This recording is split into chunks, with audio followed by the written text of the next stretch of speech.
Ravana manalo amin'ny tompo, ampitombona amintsika rehetra ny fahasoavana sy ny fiadanana. Amen.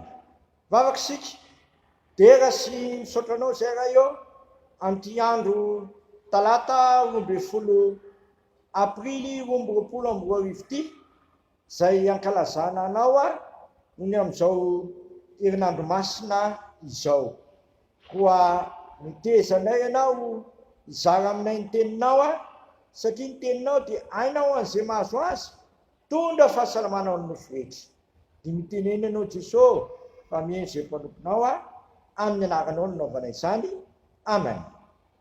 Amin'ity andro talata 12 aprily 2024 ity ravana dia nitesana nanina voalohany toko fahefatra 17 ka 12 no anjara mofinainao atsika. Tesano ny anina voalohany toko fahefatra 17 ka 12. Vakina amin'ny anaran'i Jesosy izany.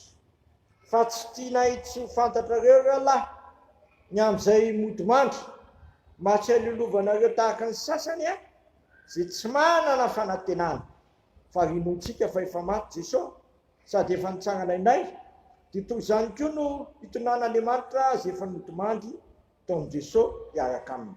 Fa zao no lazainay aminareo amin'ny tenin'ny Tompo, isika zay velona ka mbola mitetra mandra-piavy ny Tompo dia tsy mahelo lalana zay efa tsy mahelo zay efa modomandry tsy akory.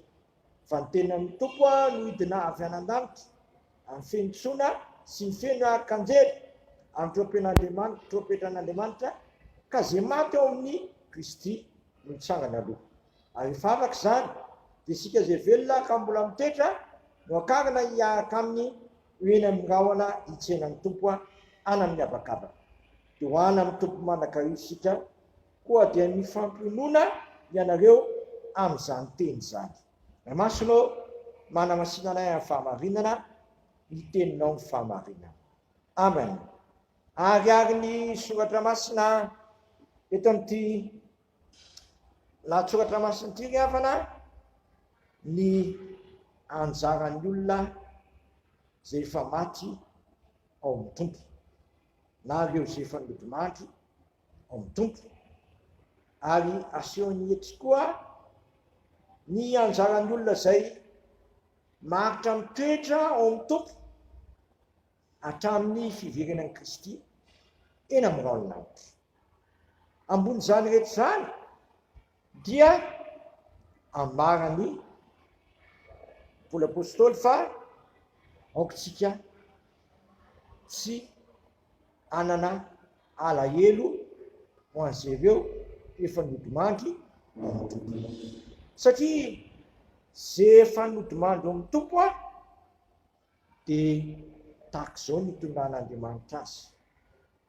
Efa maty moa Jesosy ary ny fontsika sady nitsangana tamin'ny maty, dia tahaka izany koa ny tonan'Andriamanitra sy olona modomandry ao amin'ny Tompo. Raha tika miteny hafa, ny olona modomandry ao amin'ny Tompo dia atsangan'Andriamanitra amin'ny maty. Ny atanteran'izany dia amin'ny fitsofana ny tropetran'Andriamanitra. Inona moa zany ny fitsofana ny tropetran'Andriamanitra zany? Amin'ny fataperan'izao tontolo izao, efa tsofina maty ny tropetran'Andriamanitra dia tapitra ny fisian'ilay tany taloha sy lanitra taloha. Fa isio kosa dia lanitra vaovao sy tany vaovao. Ka zay olona modomandry ao amin'ny Tompo dia hitsanga koa velona amin'izay fitsofana ny tropetran'Andriamanitra zany. Hitsanga no velona ary velona mandrakizay, lazainy fa hoana Tompo mandrakarivo izy. Fa zay olona mitoetra tsara ao amin'ny Tompo kosa, ambara-pahatonga an'izay felotaona izay, dia tsy elo zay modomandry akory, fa hovain'Andriamanitra ny tenany dia ty tena mety roa ty hovaina tsy mety loha ka akarina ihany an-danitra hitsenan'ny tompo a tena miray lanitra.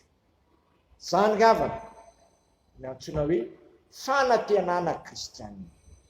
Koa miteza zasy ianao tahaka zay efa nodimandry amin'ny tompo, mba hitoetra tsara amin'ny finoana, na mora na amin'ny sarotra, indrindra amin'izao fahasaranana mahazo misy atokantrano, misy ambaravarana izao, dia tsy vadim-pinoana zasy ianao ary tsy mivarotra ny fanahintsika amin'ny zavatry ny tany, satria amin'izao zavatra zao, amin'izao fiainana zao any no anantenantsika an'Andriamanitra, dia mahantra indrindra isika. Ka ambara-pahatonga ny fivian'ny Kristy eny amin'ny lanitra, dia ohatsika hitoetra tsara amin'ny Kristy, mifikitra tsara amin'ny Kristy, satria ny fitiavan'Andriamanitra amin'ny Kristy dia maritra mandrakizay.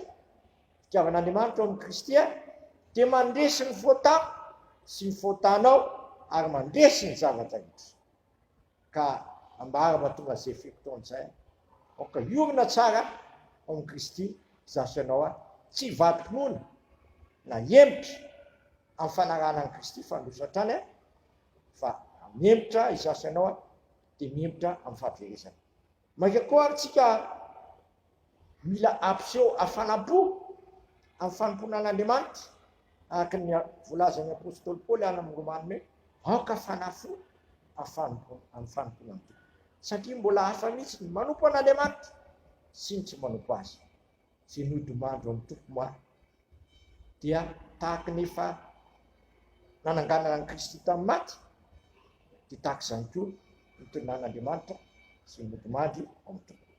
Koa aza malahelo foana amin'ny foam-panahintsika fa minoana Andriamanitra, minoana Jesosy Kristy. Jesosy Kristy dia no tompo ny finoantsika, tsy mpanefa azy, fa raha mino zasy ianao dia izao no lazain'ny apôstôly Jaona hoe efa tafafina miala tamin'ny fahafatesana ho amin'ny fiainana. Koa aza mieritreritra izao na zatsony fa tahaka ny nananganana ny Kristy tamin'ny maty no ananganana antsika koa, ary vitany hoe niara-nitsangana tamin'ny Kristy ihany tsika tamin'ny maty Kristy, fa niara napetrany toa anan-danitrisika tena. Mitoera tsara amin'ny Kristy, aza mieritrerika aza mieritrerika roa, voaka hibanjana ny Jesosy Kristy, ilay tompo ny finoantsika sy mpanefa azy. Amen.